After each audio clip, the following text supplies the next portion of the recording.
নির্বাচনের দিন যতই ঘনিয়ে আসছে ততই উত্তপ্ত হয়ে উঠছে নির্বাচনী মাঠ।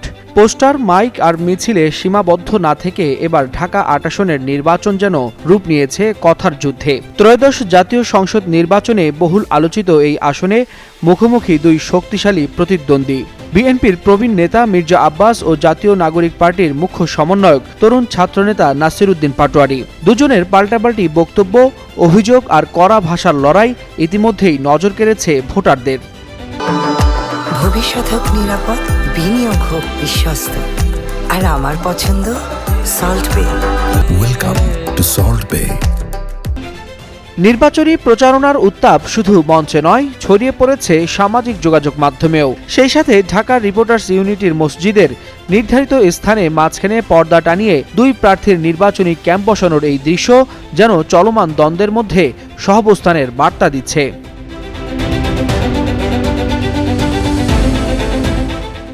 রোববার নির্বাচনী প্রচারণায় মির্জা আব্বাস বলেন, ১১ দলীয় জোটের প্রার্থী নাসির উদ্দিন পাটোয়ারিকে দিয়ে আল্লাহ তাআলা তার ধৈর্যের পরীক্ষা নিচ্ছেন। নির্বাচন পর্যন্ত নিজেকে শান্ত রাখতে দোয়া করছেন বলেও জানান তিনি। তার এই বক্তব্য নতুন করে সামাজিক যোগাযোগ মাধ্যমে ব্যাপক আলোচনা তৈরি করছে।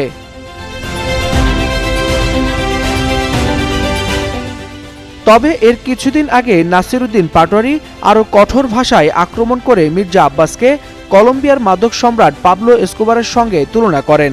তিনি অভিযোগ করেন, ধর্মের নাম নিয়ে চাঁদাবাজি, সন্ত্রাস ও দুর্নীতির রাজনীতি চলছে। আর তার এই বক্তব্য নির্বাচনী পরিবেশকে আরও উত্তপ্ত করে তুলেছে।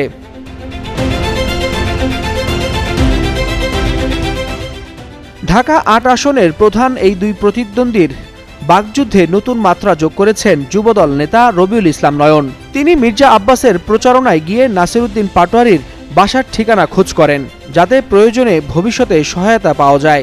এর জবাবে নাসির উদ্দিন পাটোয়ারি বলেন, নয়ন যত কথা বলবে ততই মির্জা আব্বাসের ভোট কমবে।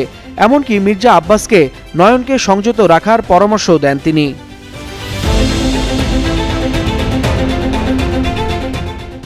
এছাড়াও বাকযুদ্ধের পেছনে রয়েছে পুরনো আইনি বিরোধ।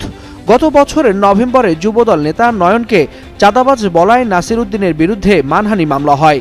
পাল্টা অভিযোগ তোলে এনসিপির যুব উইং, জাতীয় যুবশক্তির দুই নেতা। তাদের দাবি, নয়নের বিরুদ্ধে ওঠা চাঁদাবাজির অভিযোগ আড়াল করতেই নাসির উদ্দিনের বিরুদ্ধে মানহানি মামলা করা হয়েছে।